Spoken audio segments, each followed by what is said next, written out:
Okay, I'm afraid to disappoint some folks, and that is that I am not ready to make a call yet to shut in the city. I recognize that Harris County has made a decision. I can tell you that the school districts are meeting by conference call as we speak, and there is a ripple effect that happens as different entities make these decisions, but the crucial partner for us is our school districts. I can assure you that we have taken the necessary steps, as we did last week, to pre-prepare bridges and overpasses with de-icing materials. We will pre-position our trucks to be able to put the chat rock on the freeways if necessary. But this is a situation that has been varying fairly significantly over the course of the day. What we see now is, while it will be cold tomorrow, the precipitation, if it comes, would be after the morning rush hour, say mid-morning. So it might provide for treacherous conditions in the middle of the day, and then temperatures should come back up above freezing in the afternoon. We're going to get a new update from the Weather Service at 8 tonight, and we will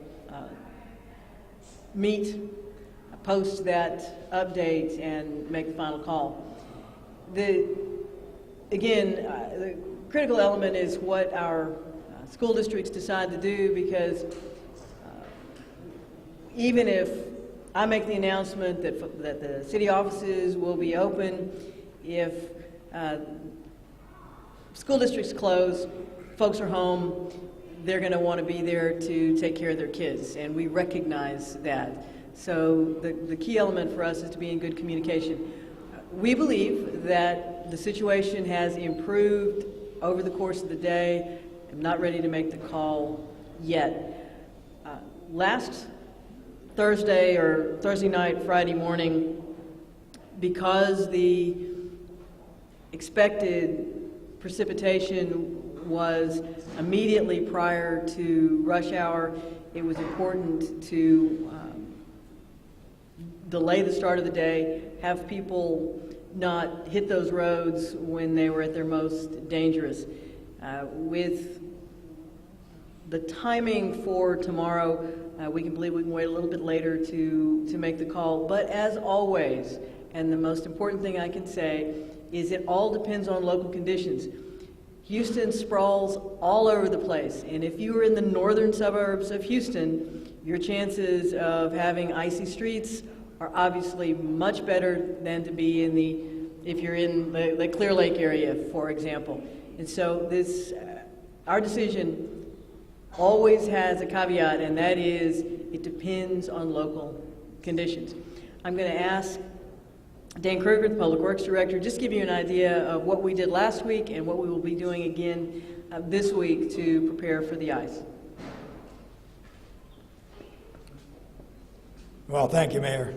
Last week and ongoing today, we pre-treated the bridges on the city street system, and that's approximately 100 bridges where we have city thoroughfares crossing other roads, city thoroughfares crossing streams, any place where we can have cold air underneath and would not have the warmth of the ground to impact precipitation coming down, either frozen or in freezing temperatures.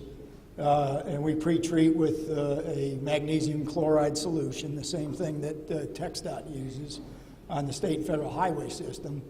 So we commenced today, late this morning, as we did last Friday, with pre-treatment of all those bridges on the city system, so that our city street system should be as prepared as possible. We would not place any rock or traction material on the city streets until we would encounter actual icing conditions. But we are loaded up and have trucks pre-positioned before we go home tonight, and we'll have folks standing by starting first thing in the morning to respond should we encounter icing conditions, and that's when we would dispatch trucks to actually place traction material on the surface roadways. But again, it's waiting to see what will happen with this weather event and the combination of where the temperatures are and what extent and where the precipitation may come, both of which are still subject to forecasts that we want some greater extent of clarity on yet this evening. I know during last Friday's ice, there were a lot of the wrecks were on bridges and overpasses in the highway system. Highways are under the control of the state of Texas, Texas Department of Transportation. What Mr. Kruger was describing is what we do on city bridges and overpasses. The highway system is actually not under the purview of the city of Houston.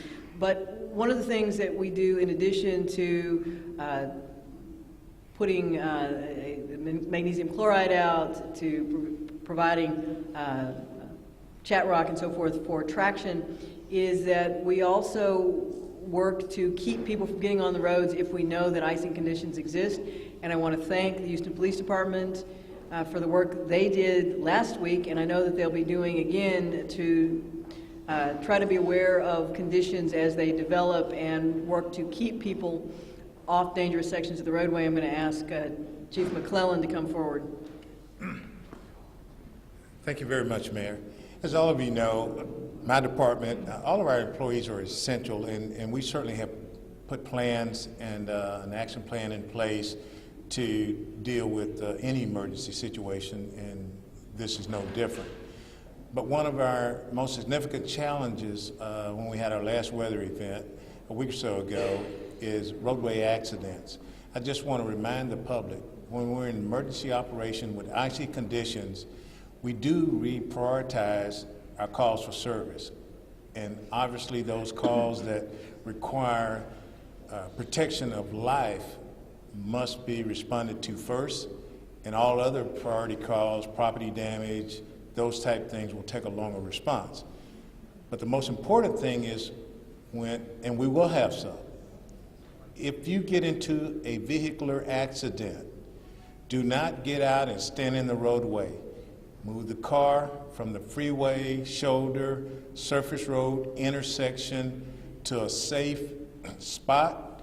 Use your cell phone to take a picture of your car, the other car, the damage, the license plate, picture of the other driver's license, and move on. You will not be receiving a police response unless the car is totally disabled, not drivable, or someone is seriously injured.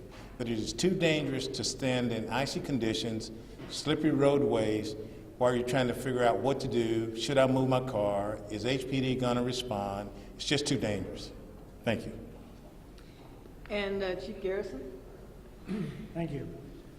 So obviously the Houston Fire Department is a 24/7 business, and we're going to have all 92 fire stations ready to go. It seems like during these type of events, we have a lot of vehicle accidents. What we want you to do is just be diligent. This is a time to have your seatbelts on, because those minor accidents could really hurt a lot of people with some major injuries. And then what else I want you to know is that as you hear sirens, please, if you are on the road, think about our emergency workers trying to get to those people that really need our help and pull over for us.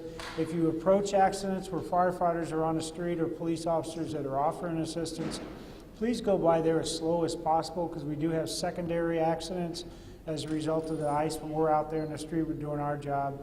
And I guess the other thing I'd like to say is, because of the cold, you're going to be trying to stay warm in your own houses and apartments. Please be diligent of the 3-foot rule. Keep it safe for your kids. If you do have those portable heaters and your thermostats on high, make sure you have working smoke detectors, and really protect yourself in your homes. And if you do got to be out in the streets, take extra caution, protect yourself in the street. Thank you.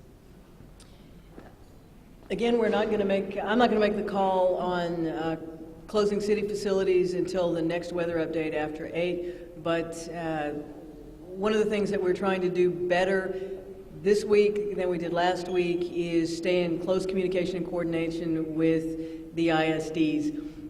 If the ISDs, particularly Houston Independent School Districts, decides that they won't be running their buses and kids will stay home,